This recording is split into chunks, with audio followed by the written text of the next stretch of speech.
Bab ini membahas mengenai konsep dan alat yang dibutuhkan untuk mengevaluasi dan merumuskan visi dan misi bisnis.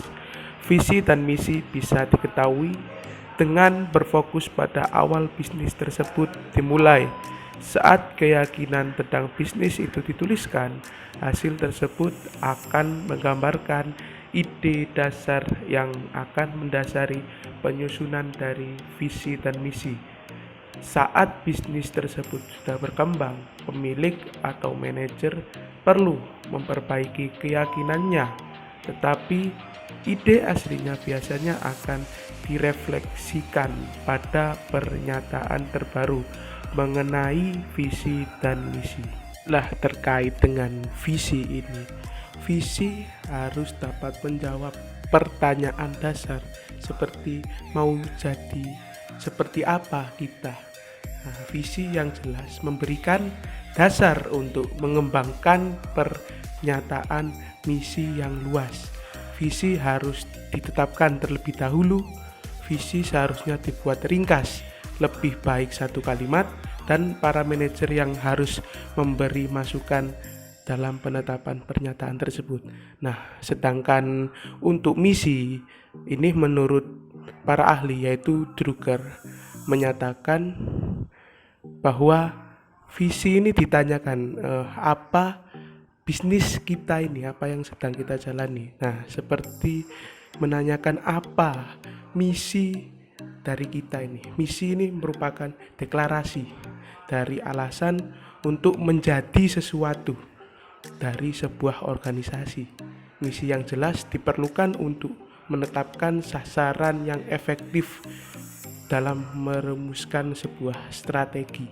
Pernyataan visi dan misi sering dijumpai pada halaman depan laporan keuangan tahunan seperti gambar berikut ini.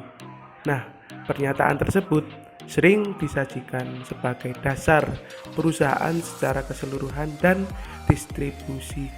didistribusikan melalui informasi perusahaan yang dikirim kepada direksi.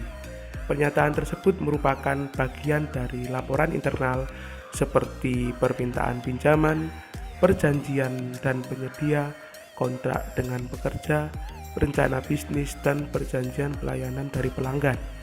Terkadang misi disebut juga pernyataan kepercayaan, pernyataan tujuan, pernyataan filosofi, pernyataan keyakinan, pernyataan prinsip bisnis, atau pernyataan gambaran dari sebuah bisnis.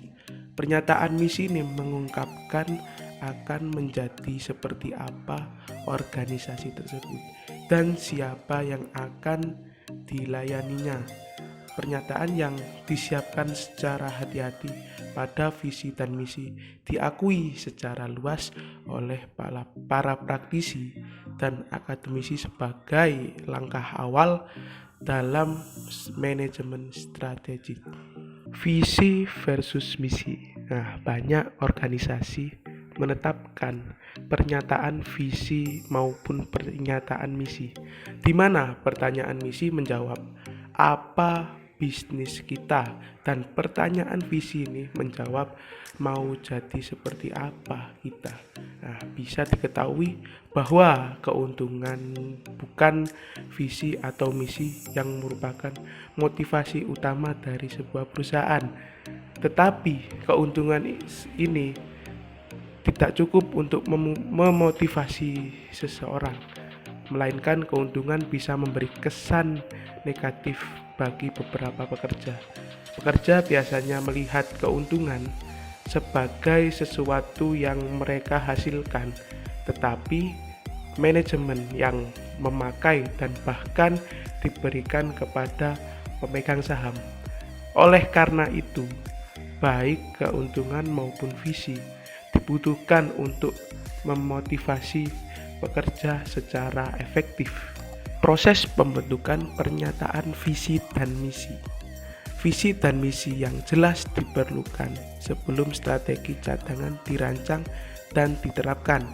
Sebanyak mungkin manajer harus terlibat dalam proses pembentukan pernyataan ini, karena hal itu menunjukkan kesetiaannya pada sebuah perusahaan.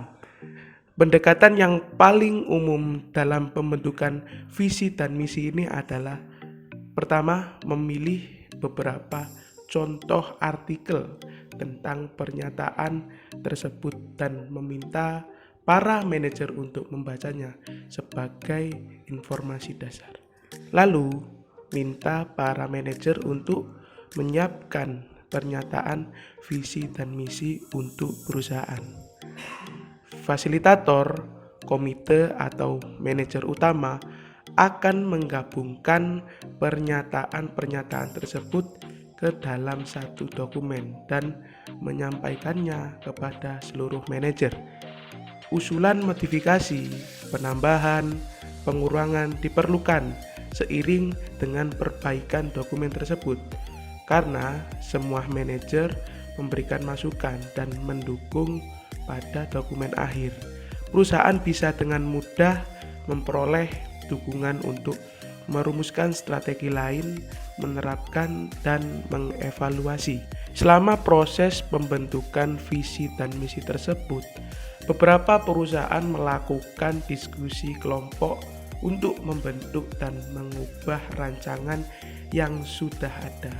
Beberapa perusahaan bahkan menyewa konsultan atau fasilitator untuk mengatur proses pembentukan pernyataan tersebut dan membantu untuk merancangnya. Terkadang orang luar yang ahli dan tidak memihak bisa mengatur proses tersebut dengan lebih efektif dibandingkan dengan kelompok internal atau para manajer dari perusahaan. Nah, keputusan mengenai cara terbaik untuk menyampaikan visi dan misi kepada para manajer, karyawan, dan pihak luar dibutuhkan saat dokumen tersebut sudah jadi. Nah, beberapa organisasi bahkan membuat rekaman untuk menjelaskan visi dan misinya serta bagaimana proses dari pembentukan visi dan misi tersebut. Di sini saya akan menjelaskan tentang pentingnya pernyataan visi dan misi. Visi dan misi ini memiliki keunggulan tersendiri bagi manajemen strategi perusahaan. Di dalam penelitian, visi dan misi ini memiliki pro dan kontra tersendiri.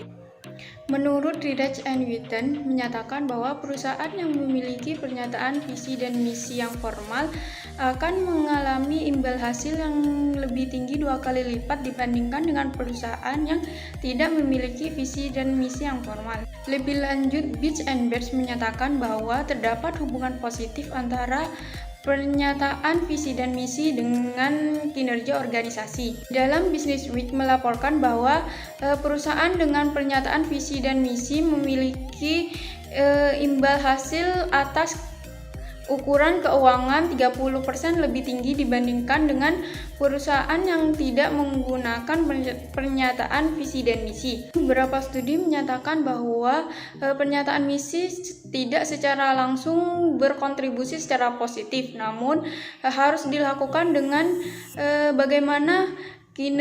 bagaimana manajer dan karyawan mengembangkan pernyataan visi dan misi tersebut untuk kemajuan perusahaan. Sementara itu, King and Leland menyatakan bahwa organisasi untuk secara cermat dan hati-hati dalam mengembangkan pernyataan visi dan misi secara tertulis agar dapat bermanfaat bagi perusahaan. Hal yang perlu diperhatikan antara lain sebagai berikut. Yang pertama, memastikan kepaduan tujuan dalam organisasi. Yang kedua, menyediakan landasan untuk mengalokasikan sumber daya organisasi. Yang ketiga, yaitu menggunakan iklim organisasi yang terpadu. Yang keempat, yaitu menjadi titik fokus bagi individu agar sejalan dengan maksud dan tujuan organisasi. Yang kelima, yaitu memfasilitasi translasi dari tujuan organisasi menjadi struktur kerja dengan pembagian tugas ke unit-unit terkait. Yang keenam, yaitu menjelaskan tujuan organisasi sehingga dapat mengukur biaya, waktu, dan kinerja perusahaan. Keuntungan lain dari pernyataan visi secara komprehensif yaitu membantu manajer yang memiliki pemikiran secara berbeda sehingga dapat diungkapkan dan dapat diselesaikan. Di dalam organisasi, para penyusun strategi harus memastikan bahwa setiap divisi menjalankan tugasnya secara baik. Setiap divisi ini hendaknya melibatkan manajer dan karyawan dalam mengembangkan visi dan misi agar sejalan dengan perusahaan. Setelah menerapkan visi dan misi ini di dalam sebuah perusahaan, maka akan memiliki keuntungan tersendiri. Yang pertama yaitu mendapatkan tujuan yang jelas di antara semua manajer dan karyawan. Yang kedua yaitu memberikan dasar atas semua aktivitas perencanaan strategik lainnya. Yang ketiga menyediakan arahan. Yang keempat yaitu memberikan poin penting untuk semua pemangku kepentingan perusahaan. Yang kelima yaitu menyelesaikan sudut pandang yang berbeda di antara manajer. Yang keenam yaitu memberikan rasa berbagi harapan di antara semua karyawan dan manajer. Yang ketujuh yaitu memperkuat niat dan nilai semua pemegang saham. Yang kedelapan yaitu memperkuat organisasi dan terorganisir serta termotivasi untuk memberikan dukungan. Yang kesembilan yaitu memperoleh kinerja organisasi yang lebih tinggi. Yang ke-10 yaitu mencapai sinergi di antara manajer dan karyawan. Oke, selanjutnya ada karakteristik pernyataan misi. Nah, sebagian besar praktisi dan akademisi manajemen strategis merasa bahwa pernyataan misi yang cukup efektif itu terdapat 9 komponen sebagai berikut. Komponen yang pertama itu konsumen. Siapa sih konsumen perusahaan? Yang kedua, produk atau jasa. Apa produk jasa utama yang dihasilkan oleh perusahaan? Yang ketiga, komponen yang ketiga itu pasar. Secara geografis di mana sih perusahaan itu bersaing? Yang keempat, teknologi. Apakah konsumen cukup canggih secara teknologi? Yang kelima itu berfokus pada kelangsungan hidup, pertumbuhan serta profitabilitas. Apakah perusahaan berkomitmen terhadap pertumbuhan dan kondisi keuangan yang baik, yang sehat. Yang keenam itu filosofi. Apakah keyakinan, nilai serta aspirasi dari dan prioritas etis dasar perusahaan. Yang ketujuh itu konsep diri. Apakah kompetisi khusus atau keunggulan kompetitif utama yang dimiliki oleh perusahaan. Ya, komponen yang ke-8 itu fokus pada citra publik. Apakah perusahaan responsif terhadap masalah sosial komunitas dan lingkungan hidup. Ya, komponen yang terakhir yang ke-9 itu fokus pada karyawan. Apakah karyawan dipandang sebagai aset perusahaan yang berharga. Itu 9 komponen menurut praktisi dan akademisi. Selanjutnya ada karakteristik pernyataan misi yang efektif, yaitu luas dalam cakupan. Yang kedua itu tidak terlalu panjang kalimat yang disarankan itu di bawah 250 kata. Yang ketiga itu membangkitkan perasaan serta emosi positif mengenai organisasi. Jadi memberi inspirasi serta memotivasi pembaca pernyataan misi untuk melakukan sebuah tindakan. Jadi merasa semangat. Yang keempat itu mengidentifikasi kegunaan produk dari perusahaan. Yang kelima menunjukkan bahwa perusahaan bertanggung jawab secara sosial. Yang keenam menunjukkan bahwa perusahaan bertanggung jawab secara lingkungan. Yang ketujuh itu memasukkan 9 komponen pernyataan misi yang seperti yang telah dijelaskan sebelumnya, yaitu meliputi komponen yang pertama itu konsumen, produk atau jasa, pasar, teknologi, fokus pada kelangsungan hidup ataupun pertumbuhan profitabilitas, filosofi, konsep diri, fokus pada citra publik, fokus pada karyawan. Yang selanjutnya yang ke-8 itu tidak lekang dimakan oleh waktu, ya, misi. Yang terakhir yang ke-9 itu menciptakan kesan bahwa suatu perusahaan berhasil memiliki arah serta layak untuk diberi perhatian, dukungan, dan investasi. Oke, selanjutnya ada deklarasi sikap ya. Pernyataan visi serta misi lebih dari sekedar pernyataan detail-detail spesifik. Pernyataan visi dan misi merupakan deklarasi sikap serta pandangan perusahaan nanti. Mau dibawa kemana perusahaan nantinya. Pernyataan visi dan misi biasanya memiliki cakupan yang cukup luas. Ya, alasannya yang pertama itu pernyataan visi dan misi yang baik ya, memungkinkan penciptaan dan pertimbangan beragam tujuan serta strategi alternatif tanpa kemudian tanpa menghambat kreativitas dari seorang manajemen nantinya. Jadi yang kedua itu pernyataan visi dan misi perlu luas ya, agar dapat secara efektif merekonsiliasi perbedaan di kalangan dan cukup menarik bagi para pemangku kepentingan seperti individu atau kelompok ya, karyawan atau para investor dan juga kawan-kawan yang lainnya. Selanjutnya ada orientasi konsumen. Sebuah pernyataan misi yang baik mendeskripsikan maksud konsumen, produk ataupun jasa, pasar, filosofi, dan teknologi dari dasar suatu organisasi. Menurut Van MC Guinness ya, pernyataan misi seharusnya itu yang pertama mendefinisikan apa suatu organisasi tersebut dan apa yang dicita-citakannya. Yang kedua itu cukup spesifik sehingga tidak memasukkan bisnis tertentu sekaligus, cukup luas sehingga memungkinkan pertumbuhan yang kreatif. Yang ketiga itu membedakan suatu organisasi dengan organisasi yang lain. Yang keempat berfungsi sebagai kerangka kerja untuk mengevaluasi baik aktivitas masa kini maupun prospektif.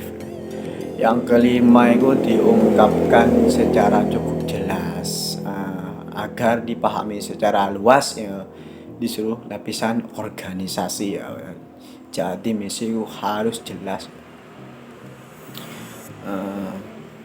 Dari pernyataan tersebut kita dapat ambil kesimpulan sebaiknya bukan kita mengembangkan sebuah produk lalu kita kemudian berusaha mencari pasar, tapi bagaimana kita mengidentifikasi kebutuhan para konsumen. Ketika kita sudah menemukan kebutuhan, maka kebutuhan para konsumen tadi, maka kita bisa menyediakan produk ataupun jasa yang dibutuhkan tersebut. Sehingga pernyataan misi yang baik itu mengidentifikasi manfaat produk suatu organisasi atau perusahaan bagi konsumennya. Contohnya itu seperti perusahaan makanan. Dia tidak mungkin menawarkan sebuah makanan ya, tapi dia menawarkan kepada konsumen itu mungkin sebuah rasa, sebuah kenikmatan ataupun kenyang gitu ya. Sama seperti perusahaan penerbit buku ya, dia tidak menawarkan sebuah buku kepada konsumen, tapi menawarkan kesenangan dan manfaat pengetahuan. Yang terakhir ada deklarasi kebijakan sosial ya. Sebagaimana diungkap sebelumnya ataupun pernah dibahas sebelumnya ya, salah satu karakteristik pernyataan misi adalah menunjukkan bahwa perusahaan bertanggung jawab secara sosial ya. Masalah tanggung jawab sosial muncul ketika suatu perusahaan itu menetapkan misi bisnisnya. Kebijakan sosial secara langsung mempengaruhi konsumen, produk ataupun jasa pasar teknologi tadi ya. Termasuk perkembangan pernyataan misi dari perusahaan tersebut. Sebagian besar manajer sepaham bahwa tanggung jawab sosial pertama setiap bisnis adalah mengupayakan keuntungan yang besar yang cukup memadai untuk menutup pengeluaran di masa yang akan datang.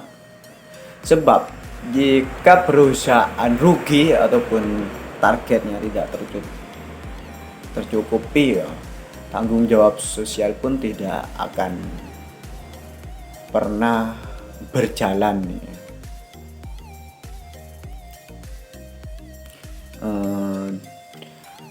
Di samping itu perusahaan harus berusaha untuk terlibat dalam aktivitas sosial untuk memperoleh keuntungan ekonomi. Sebagai contoh, misal dalam pandemi COVID seperti ini, Kimia Farma selaku perusahaan obat-obatan, dia menyediakan produk seperti vaksin ataupun obat-obatan yang lain untuk masyarakat yang tidak mampu ataupun orang-orang yang membutuhkan di luar sana.